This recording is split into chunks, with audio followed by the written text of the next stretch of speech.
honestly, I have them use the Dave Ramsey method to pay off their credit and stuff. Like Start do with the the smaller one first, and it builds yourself up, so it builds the right, confidence. Yep. yeah, Avalanche, or then the other one I think is that where you roll it down. So you do the highest interest, or you can do the highest balance. It's up Hmm. to you. Pay it off and then roll that into the other one to get everything paid off. I love them, and there's a couple methods that I just love from Dave Ramsey, but some that I just don't it feels is not realistic. But like I said, I take pieces of everything and put it together. Hmm. Um, and then I had them do a zero base balance like method. So basically, you take your whole check and you designate it to go somewhere. So whatever amounts you choose to use to come up with your those gas, groceries, funds, you give yourself a budget that you use for until you get a next check, and after that budget is gone, you're done. You can't use any of that money until you get another check. So you have to get you have to try it for a few months to see what works for you and your family. So if you feel like you need $300 in groceries, then that's all you get. And then after you're done with that, that's it. If you feel like you need whatever amount to go eating out, look, we're gonna go to McDonald's or we're gonna go to Applebee's. But when this money gone, that's it. So y'all choose where y'all want to go. And you know what? I actually show stuff to my kids so that they can see like how much they have left. And like during the week or something, I'm like, okay, this is how much y'all got. So y'all gonna want to go out to eat later, or y'all gonna, you know, we're gonna be cooking from the kitchen. Like, which one is it? And then they'll choose like which restaurant they want to go to. And I keep them involved because it's getting their minds in a place of like budgeting, and they're not even aware that I'm doing it. Hmm.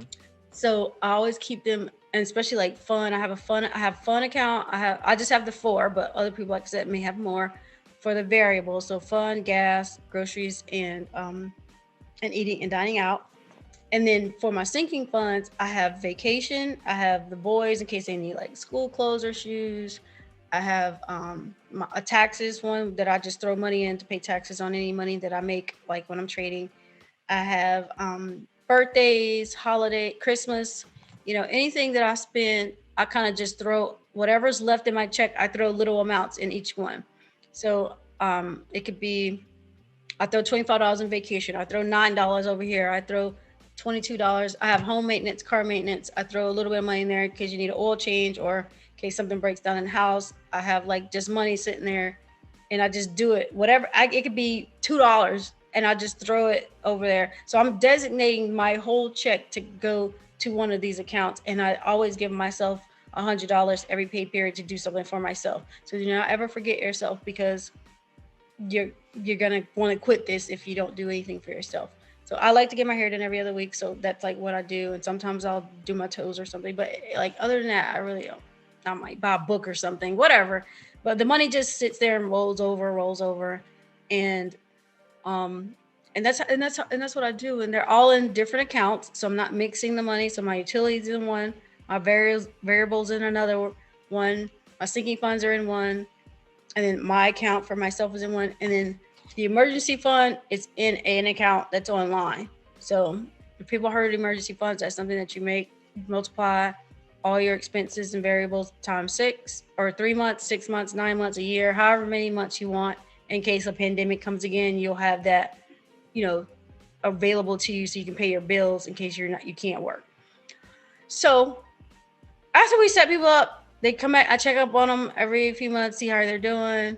They're like, "Oh, I struggled a little bit," or the holidays came, I struggled a little bit. But it's like I stayed on track, or restart. Only thing I just don't want them to do is to quit, because everything can be readjusted. And sometimes I think people start stuff and be like, "Oh, it didn't work this month. I'm just gonna stop doing it." And I just tell them, just readjust the amounts. If the amounts not working for your family, readjust it. Make it a little bit higher, or if it's too much, make it a little bit lower. Just readjust. But don't forget, like, this is helping your future, and it helps you get to that 70-30 or 60-40, whatever people are looking for. That Mark and Jolene talk about. It helps you to realize you don't need as much money to spend at whatever time, because you have your account set up. It's in order. You're saving to do the things that you still want to do, Hmm. and you still can put the other money in those accounts that you want to invest in. You still have money going there, and I have that money directly going there before my check even hits my account.